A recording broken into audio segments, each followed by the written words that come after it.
қатты жақсы көремін, аман болыңыз дейді да. Бұл сөзіңізге түсінді, бірақ мына смайликке түсінген жоқпын.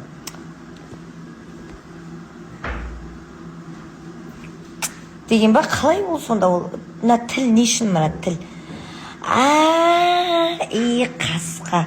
Тіл көзден аман болыңыз. Мама, сендер милар. Мен әшіп ойлап отырмын, жындым, жалағанды жүріп отырмын деп қасқа.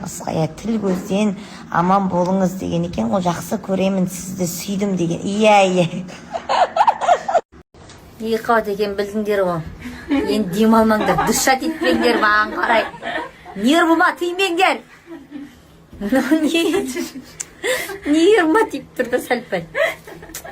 Біреулер деген ғой, қысқа жасанды интеллектті жасадың дейді. Сөйтіп жолдан шаршап, самолеттен түсіп, қарнымыз ашып кетті.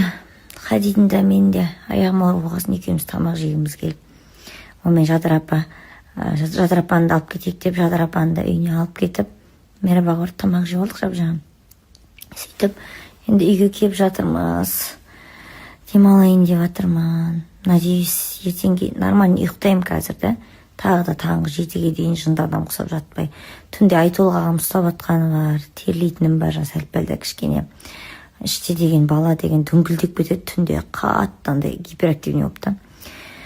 Соен жатырмын, айналайын өз үйім кең сарайлы, боз үйім деп үйіңе келгендегі сезім бөлек болады екен, бір кеңдік, бір пространство, бір сондай бір басқаша сезім, уют па.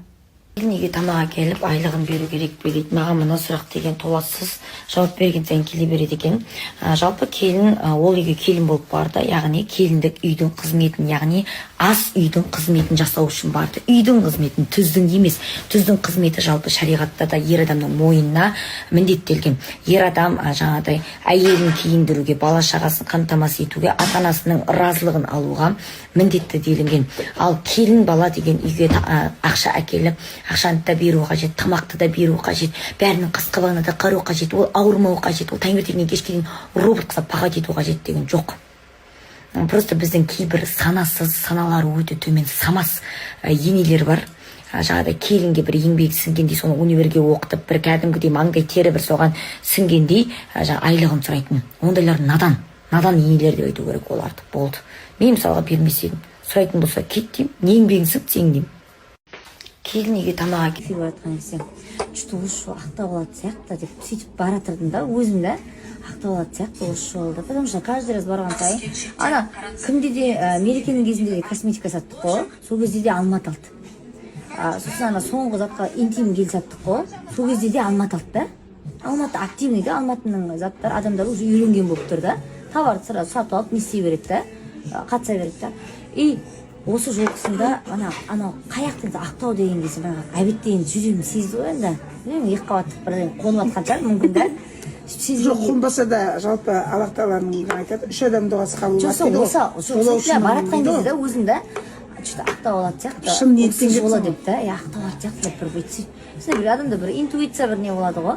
Сөйтсе қайдансыз, қай қаладансыз деген кезде, ақтау деген кезде, манағы не ойлап қайтқан заттың орындалғанына ғой, айқайлап өлең айтып отқанымыз біздің. Абай бегедерді Маңғыстау. Қарап, мен ол кісі айтып отыр да, мен деген негізі умраға қатыстым дейді. Мен ана сторисім ссылкадан кіріп қалған кезде біз умра берейін деп жатыр екенбіз, оказывается да. Сол кезде как раз Фариза бейті умраның несін плакатын ұстап, умраны берейін деп жатқан кезде екен да. И сосын ол сол умраны алсам, енеме берем деп өзі ырымдап салып жіберген.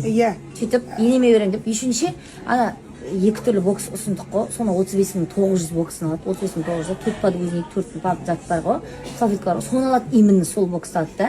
Көп бокс алды да, ол боксты алса, енді 4 подгузник болғасын, біз оған 4 мүмкіндік береміз үшін, көлікке не істеуге да. И ол соның 4-еуін алған ғой, ойла, 35.900-дан 4 рет алған ол кісі кредитке. Рассрочкаға алдым дейді. Әншейін рассрочка ше одобрение бермейді дейді, сол кезде одобрение беріп кетті дейді. Бірақ әбетте дей ма, күйеуім екеуміз машина алуға барған кезде күйеуіме типа не берген жоқ, одобрение берген жоқ.